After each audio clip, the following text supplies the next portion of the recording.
Hi, good evening ladies and gentlemen. Welcome to OD on Music. Today we are talking about Fleetwood Mac, and today talking with us are two amazing indie artists. So first, let's say hi to Malvika Manoj, singer-songwriter, and who is on a super roll nowadays.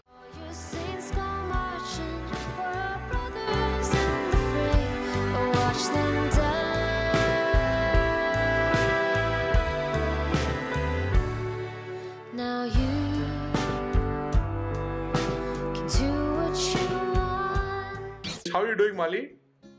Good, different kind of roles happening right now. No, my album's coming out in a few days, so it's like equal parts stress and equal parts excitement. So, yeah, that's all there is to say about it. But yeah, listen to the album when it's out. Hi, Mr. Vikram Vivekanand, who's been promoted from participant to panelist from the last two sessions.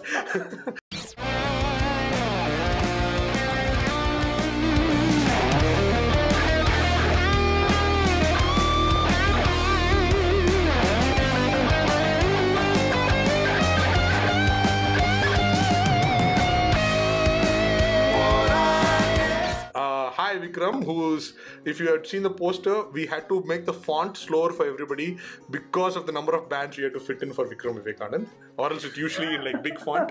Today, we are here united by our love for one particular band, which is, wait, let's get the whole band in, Fleetwood Mac. Hello! So, last session I started something interesting where people know that I am a quizzer, so I tend to do some quizzy things. So I'm going to have a small competition with the three of you. I'm going to add Parthan also because he's here. So well, tell it's me, surprising to me. Good thing I washed my face this morning. So Parthan, can you tell us about what you do? Currently I'm in theory anyway, a musician, but there's no music industry right now thanks to COVID. So, but I play in a couple of bands, including my own band, Telescopium, and a couple of random other cover bands and whatnot. You know, gotta make money however you can. But we have, hopefully an EP coming out later this year, if all goes according to plan. But a single coming out on April 1st. Wow. Fantastic. That's okay. Here's your question one. This particular lineup of Fleetwood Mac is actually the 10th version of the band. Is that false or is that true? Malvika is like, thumbs up, you're right. What is Vikram Vivekanand? Wait, sorry, were there any like quiz rules? I completely just jumped the gun. No rules, bro. No, you're already winning it. You're getting a shot. You got a shot before Vikram Vivekanand, which is what we are really happy about. I'm gonna take a shot. Yeah, take a shot. Yeah, absolutely. Vikram Vivekanand, this is the 10th version of the band. You can see everybody here. It's got Mick Fleetwood, it's got John McVie, it's got Christine McVie, it's got Stevie Nicks and Lindsey Buckingham. I mean, this is the post-Peter Green era, of course. Yes. But it's also the lineup that lasted the longest, I guess. And also most popular. But you want to go for true or false? No, you're talking about that many versions while being called Fleetwood Mac. Yes. Because there are other. Okay, then I don't know. I would say this is false.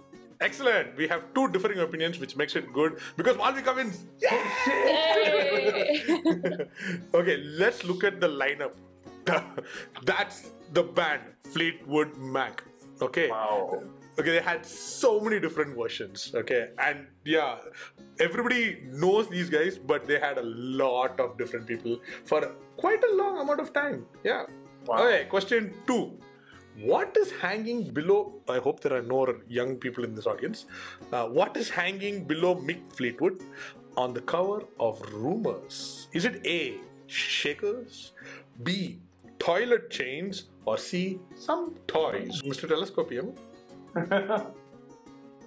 what do you think they are? I'm gonna go with shakers. Shakers, okay. Like he's a percussionist, so, you know, random in the middle go, yeah, probably.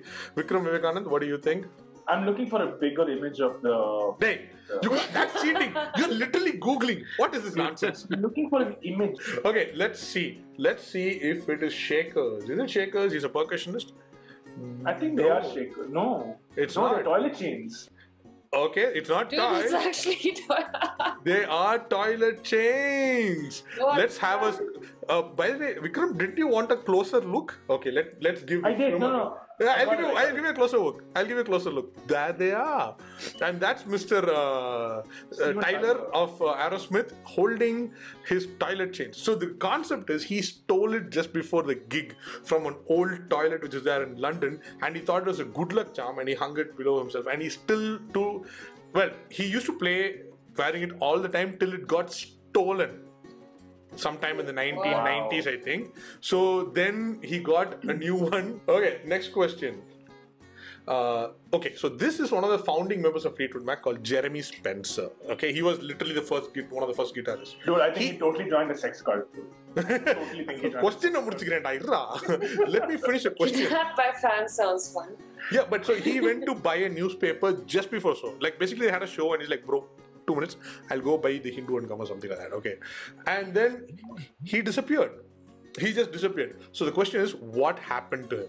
A, he was kidnapped by fans. B, he joined a sex cult. C, he got drunk and passed out. What happened to founding member Jeremy Spencer of Fleetwood Mac? So I know one of the guitarists went off and joined a cult, but I thought it was Danny Kirwan. It may have been Jeremy Spencer, so I'm going to go with B as well. Yeah, that sounds... We have two people... It sounds like a very 1971 thing to happen. And it sounds like a very Fleetwood Mac thing to happen as well. Oh, so true. Yeah. So finally we have everybody together. Let's see. Oh my god, wow. So he joined the Children of God. That was a sex cult, which he randomly decided, you know what? Let's not go to the gig. I am becoming a cult member. Thankfully, after many years, they did get him out and he was rehabilitated, which is the word I can use. And he did get to perform with Fleetwood Mac at some time, but he was not part of Fleetwood Mac, but they did some reunion tours because they were like, listen, you went to buy newspaper, you went off, we are not putting you in the band. So, yeah, Children of God, that was the cult he joined. Okay, now, one of the greatest women singers, front women of all time. This is Stevie true. Nicks is the only person to be honored twice. There are very few people who have been honored by the Rock and Roll Hall of Fame twice, like Eric Clapton and Paul McCartney. Those are the echelons of rock and roll. There's only one woman. This is as true. You can see. Vikram's like full feelings. He's saying it's true. Malvika's just looking, going like. I think it's true too. Yeah. And it's definitely not honored twice. Yeah. Absolutely true. This is 100% true. One for herself and for Fleetwood Mac. Absolutely. Once for herself and once for Fleetwood Mac. And the next picture I'm going to show might cause some controversy, but I'm happy to show this because I love this moment when she did a duet with Harry Styles and Harry presented her the Rock and Roll Hall of Fame award. And Harry was like, you could see the emotion in his eyes. He's like, he at that point of time, Harry Styles was the biggest pop star on the planet, and he was minuscule in front of her. And every photo you see of Harry Styles with her, he's just like, oh my god, full fangirling. So yeah, if you can see, there's a video of this. Go check it out.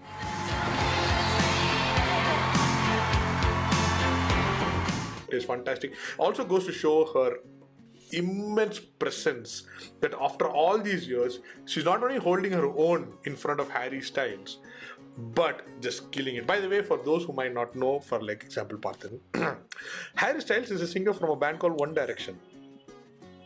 Oh, I didn't know that. I just knew him as Harry Styles.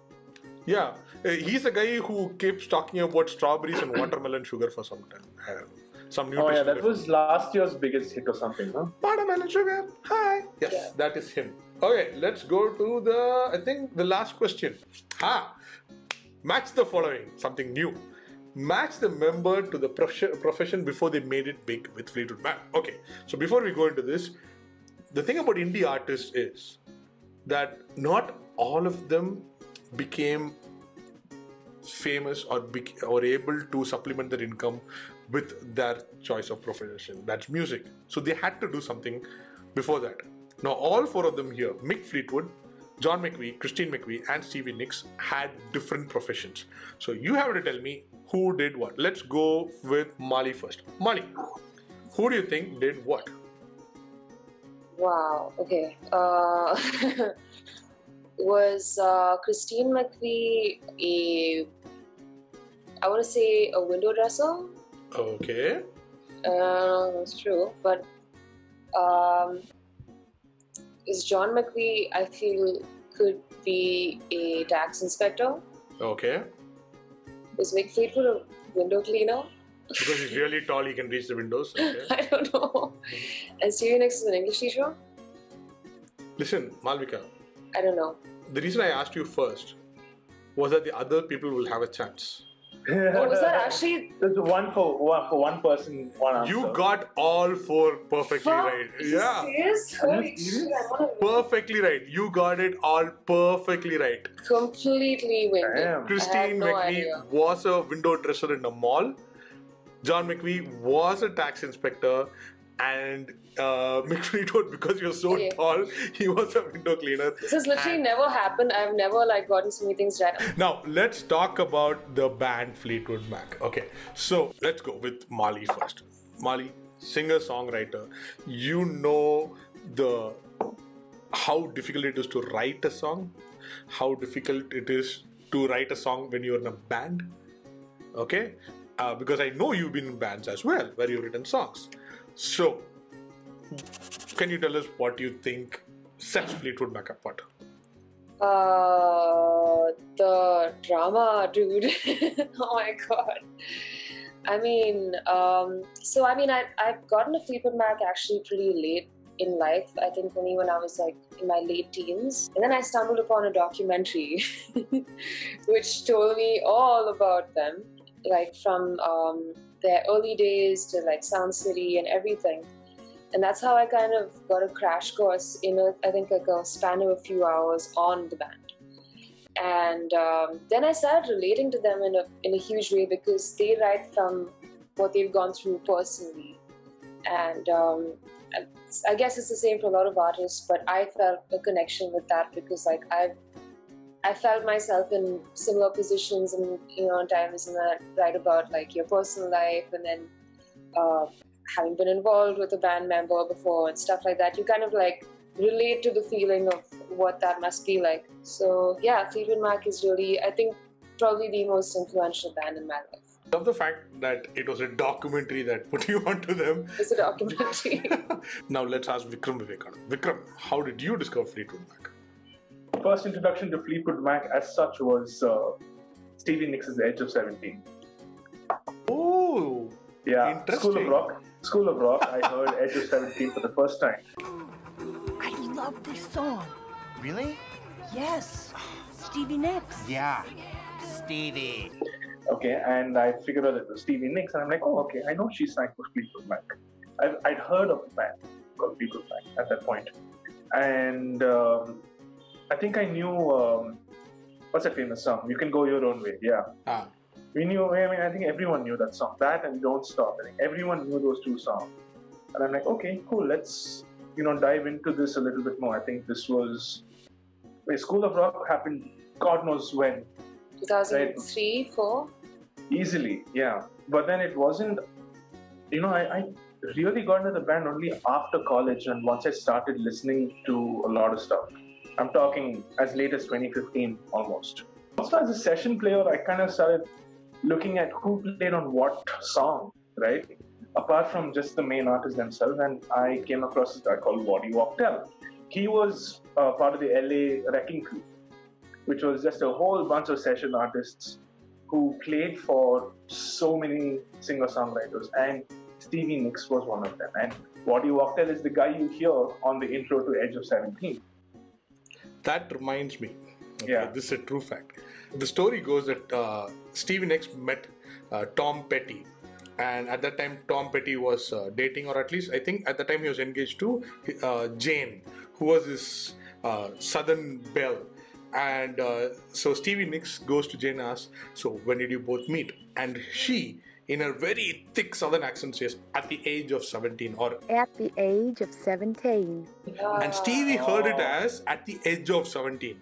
And she said, that's such a lovely way to talk about your age, at the age of 17. After she wrote the song, she's like, what a beautiful, and she's like, hello, I said age, yeah, what is this? She's like, no, It's a song, so that's how you get Edge of 17. Now, I know there's another person who's also an independent artist who used to start with The World Turning. And we have her here, so if I can call her. Hello, madam. Please to come onto the screen and you can tell us about whoa. Hey. Hi guys. Shack I'm attack. sitting here quietly eating banana chips and listening to you guys talk. I'm like, Wow. oh shit. I knew it. That's why I was like, capture this moment. Now I know, I know through a discussion that we had that you used to start your gigs with a cover of a Fleetwood Mac song. Yes, World Turning. It's such an incredible song. I just wanna be back where I belong, right here in San Francisco, baby. World turning. Okay, so let's talk about Black Magic Woman was written by Fleetwood Mac and Yeah. that Beyonce sampled Stevie Nicks. So did you guys know this? Yeah, I knew this, yeah. So I didn't. I filled out the form as well. On which of her songs did she sample Stevie? it was Destiny's Child. It was Destiny's Child, Child. The jelly, I don't think you're ready for this jelly. Was it a sample of Rhiannon? No, it was Edge of Edge of 17. 17. And Stevie is in the video. Stevie appears in the she's video. in the video, yeah. She's in the What? video. Yeah. Oh yes, we put a TIL for Shakthisree Gopalan. I'm so happy. I did not know I'm this. googling this right now. Yeah. I'm like, this just felt like suddenly it's like Bootylicious, that's what it's quiz called. night with Berty. Bootylicious. Shakti. Uh-huh. Stop. Yeah. Let's watch everybody together for a bit, okay? Okay, cool. I can Okay. Destiny's. Like- I don't think we've done this. TV Nicks is at the beginning. Yeah. Oh, there she is. Oh, Yeah, yeah. she's there. Yeah, let's. When this There you song was are. Listen, which year is this song from? Like the early 2000s? 2001-ish? 2001? It's probably the last time I heard this. Wow. When this song came out, we thought that intro was from Eye of the Tiger, but later on we discovered the truth. Yeah. Okay. So now I want to talk about this. Okay, since we have artists like this here, the dance, which was just this phenomenal concert by Fleetwood Mac. So here's the thing, right? They are singing songs which they wrote when they have been backstabbed by the person they're singing a duet with. All of them. Okay, it's not just like one person. So this is where we're coming to this about bands. Okay, now as a band they created magic. So was it worth going through all this tension for the magic they created, or was it the tension that was responsible for the magic that was created? Okay, let's start with Malvika Manoj. No, I think the tension was necessary. I feel like you can tell these songs came from a place, and I think that sometimes adverse situations kind of like can push the best out of you, make something that kind of preserves that feeling for people to pick up on later on when they listen to a song. So it's possible that the tension was necessary. I know for a fact that your songwriting experience works the same way, right? So one of my favorite songs from your first was it? I don't even know if it's released. Was "It's Not the Same," right? We don't talk about that release anymore. But you reference it in a song now. Yeah. Okay, and if I'm not wrong, there's a slight change in the mix of the song when you start singing that. And as a fan of Mali's music, I recognize that. Right now, when you wrote that line at the end of which song did you write that line? At Change the end situations. Change situations. Yeah. Now, change situations is literally the theme of the whole track and the theme of her life, which is singing through the song. By the way, this is me just as a fan of Mali's music, just saying that not many people get this chance to talk I'm to flattered that you've read so much into it. Thank you. which could be completely false, which could be completely wrong. But to me, because I saw you singing, it's not the same. Then to hear you singing change situations, and in the end, in the coda, you sing the same line, it's not the same. And to me, that blew my mind lyrically, because I was like, okay, she was in a different position, she's in a different place right now, and she has acknowledged the fact that it's not the same, but also refers to that the fact that what happened then built to what it is right now. That if it wasn't for what she went through. You're spot on. It was kind of like a reference to myself. I don't think anyone will pick it up, but like you're like the only person who's like ever brought this up with me, like in this way. But wow, well, I'm guessing there are lots of fans who don't have the opportunity to talk to you like this, but yeah. Nobody knows about this release. We don't talk about it. Okay, Shakti, now let's talk to you about this. I don't think we get to decide whether, like, honestly, if the tension is necessary or not. Or whether, bad shit that happens in life is necessary or not. It just happens, right? And it's... But all the greatest bands we know who have excellent singer-songwriter partnerships have friction and tension. Lennon-McCartney, Waters and Gilmour, the Wilson brothers, even Simon and Garfunkel, if you take for instance, right? I am sure that this is Axl Rose Slash. It's just that we don't hear about it as much. Like, I mean, put any two human beings who are like working on, when it comes to design, right? Like, there is definitely, it's two individuals with two individual thoughts. Forget even working on something together. Put two roommates in a flat, like whatever it is. It's the nature of two human beings. When you have your own way of looking at life, you have your own thoughts. And especially if you're working on something together, there are going to be, I mean, those two people are going through their own versions of life, right? Their own happenings. And of course, you put like, love and anger and all of these things in the middle of the equation. It's just going to get more complicated. But how do you channel that creatively? That's the point. To channel that energy creatively and to bring out something in the form of art. It's very easy to say it this way when we say things like, oh, I'm going through a really tough time in my life. Let me channelize it and put it into art. But that's not how it works. A lot of times, artists, human beings reach breaking points, right? Human beings there is an elastic limit. There is a certain bandwidth. And sometimes when people go through extremely, pardon my French, effed up things in life, it's not possible to channelize it into creating something because your entire being is spent on just going through that phase in your life. What I'm trying to say is some artists have managed to successfully and meaningfully channelize into their life events and to their emotional reservoir and express themselves in ways that has become absolutely beautiful. And especially when people who are working together manage to bring about a synergy and manage to channelize their life events into music. It's beautiful and it's incredible that they were able to do that. But it's never, it's always post. It's never before. It's not possible to do that. Okay, let me tap into this fucked up energy and no, that I don't think it ever works that way. You always appreciate in retrospect, I feel. Yeah. Once you're past it. Sense that way.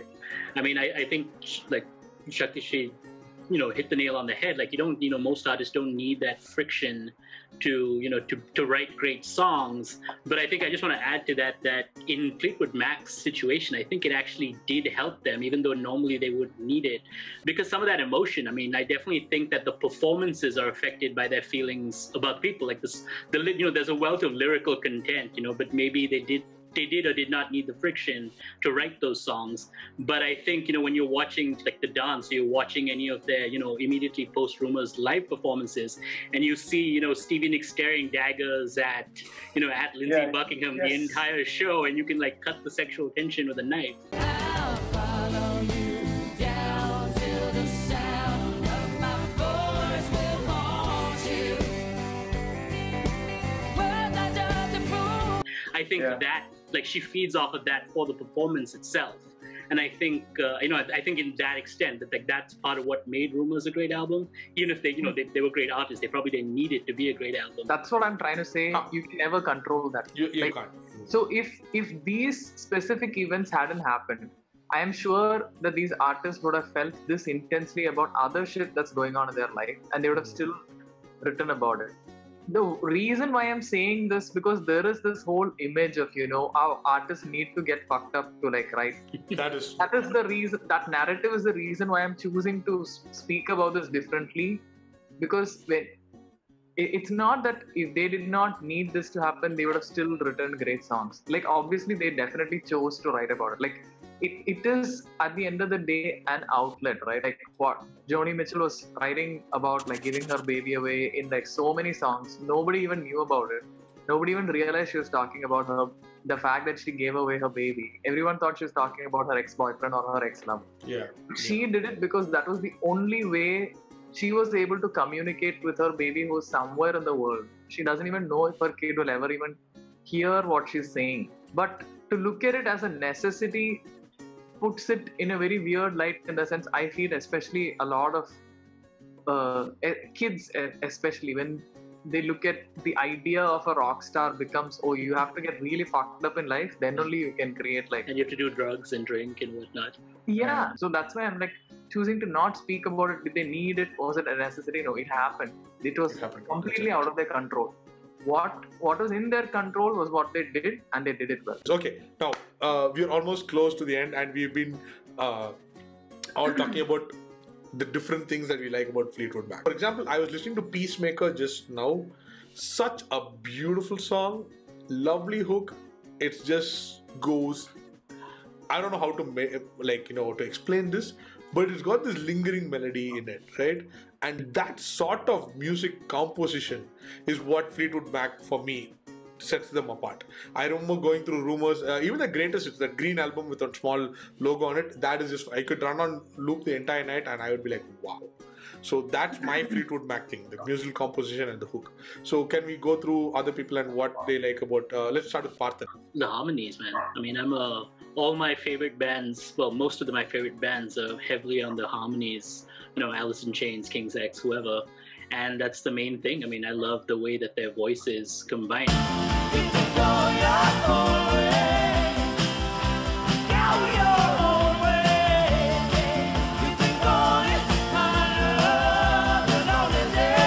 And Stevie Nicks, I mean, she doesn't have a conventionally pretty voice. I think of all the singers, her voice is kind of the ugliest, but it lends itself really well to emotion. Like on a song like Silver Springs, which didn't even make the Rumours album, but it's that that sort of like that Billy Corgan. He has an ugly voice, but it's so good, it's so emotional because of that inherent ugliness.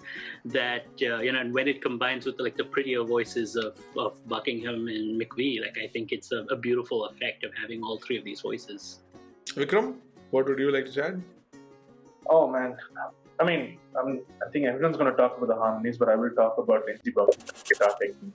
It's insane. Yeah. It is insane.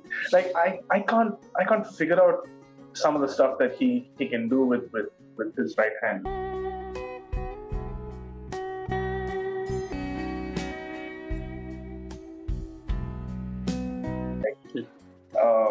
His picking style is so crazy. It has a name. It's called Travis picking. I think it comes from country guitar playing. And there's a song called Big Love. I think Berty wanted me to play that song, but it's just the acoustic version. Yeah, the one that he plays on the dance. In fact, I'm going to call back to the John Mayer talk we had last time, and we're talking about how Neon was difficult to play and sing. Big Love is on a different level of difficult to play and difficult to sing on top of it. Yeah. Yeah. Fun anecdote. Buckingham actually, from what I remember, he perfected his technique because he had mononucleosis. And so he was laid up in bed for 6 months while, Stevie Nicks was supporting him, like working as an English teacher, as a waitress or something. Essentially like the plot line of Living on a Prayer, he was just working on his guitar. So if you have, a girlfriend who's willing to support you for 6 months while you just lie in bed playing guitar, this was the Buckingham you might actually get to his level. That's my life goal. Mali, what about you? Just how intelligent the songwriting is. I'm not saying in terms of like the choice of words. I'm saying like actual metering and composition. It's like, for example, a song like Dreams, right? For the most part, I don't even know how many people pick up on the fact that it's just 2 chords. Now there you go again. You say you want your freedom. except in the bridge where the guitar solo happens. That's the only time for like exactly 2 changes it goes to the relative minor. Yeah. That bit. It never hits the key of the song. It doesn't. Never does. It never hits the root chord, and it's only those 2 chords for the whole song. Yeah. And you'll never feel it. Like unless you actually sit and pay attention and listen, you'll never feel it because the songwriting is so good that it can take you through so many feelings and so many dynamics by just keeping those chords like, you know, static. And like even the beat is just like one long groove. It could be a loop for the most part, like except for a few fills. But that's it. Like it just is so captivating because it's simple but like intelligently so. You guys ever tried like playing with a Fleetwood Mac song playing, and you hear the tape detune, and like how you can never really fully be on key? Oh, I have not tried that. No. Try playing with like, you know, proper tuning with a Fleetwood Mac song. On the digital versions at least, and This is not an A440, by the way. This whole album. It's not on. It's not an A440. Is it 432 or something? No, I don't. It's some weird tune. I did not know But this. it's in between keys, yeah. They tune to ear and they play. That's it. Yeah. Wow. Now I have a problem with dreams because thunder can happen when it's raining. It does. Like thunder only. You can have thunder and not rain. It's basically electrons passing through. Okay, fine. Let's not go there. By the way, for those. But can players love you if they're only playing? Oh. Depends on who. That's the true conundrum. That's a true conundrum. By the way, those who don't know, my super group guitarist, Mr. Parthan Shiv here, when he's not a guitarist for a prog band in Hartford, Connecticut, he is a human rights lawyer and a particle physicist for some reason. At different times in my life. He's involved in, like, you know, helping immigrants and people in Africa getting their human rights and all. And other times he's playing Dancing on the Ceiling by Lionel Richie. You could be Brian May, man. Yeah, I know, right? Well, Close. that was the goal, but then it was too hard to both, you know, play Queen stuff and... No. He didn't have the hair to pull it off, that's all. Well, I know the pandemic has sort of, I mean, it's under control right now, but... Let's ask Shax about what her thing about Fleetwood Mac is. Man, how I cannot not mention the harmonies. Like, the harmonies they created was like so beautiful. And I feel like they managed to create unconventional sounds with conventional instruments. Like if you look at them as a band and like other bands in that same era, they were playing the same instruments, but their sound was so different. There's this sense of raw power in almost every Fleetwood Mac song. All our shows, we end with some performance of some sort. To be completely honest, I'm not prepared. Anything, but I'll try and wing something. So am I to the velvet brown, back to the form that I was. To be wrong, some lace, some paper flowers, back to the gypsy that I was, to the gypsy that I was.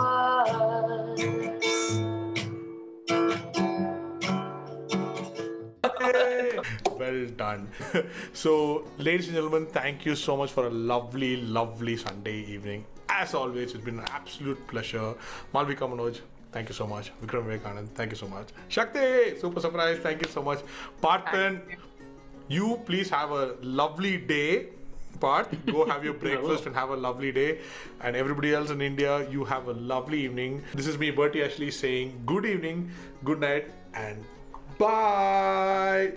Hey OD, this is me, Berty Ashley, your host for the OD on Music Sessions. If you liked all the stuff that we've given you, there's more coming your way. All you have to do is click like and subscribe to this channel. And there's lots of good music and new artists coming your way. So keep growing and keep listening. See you soon.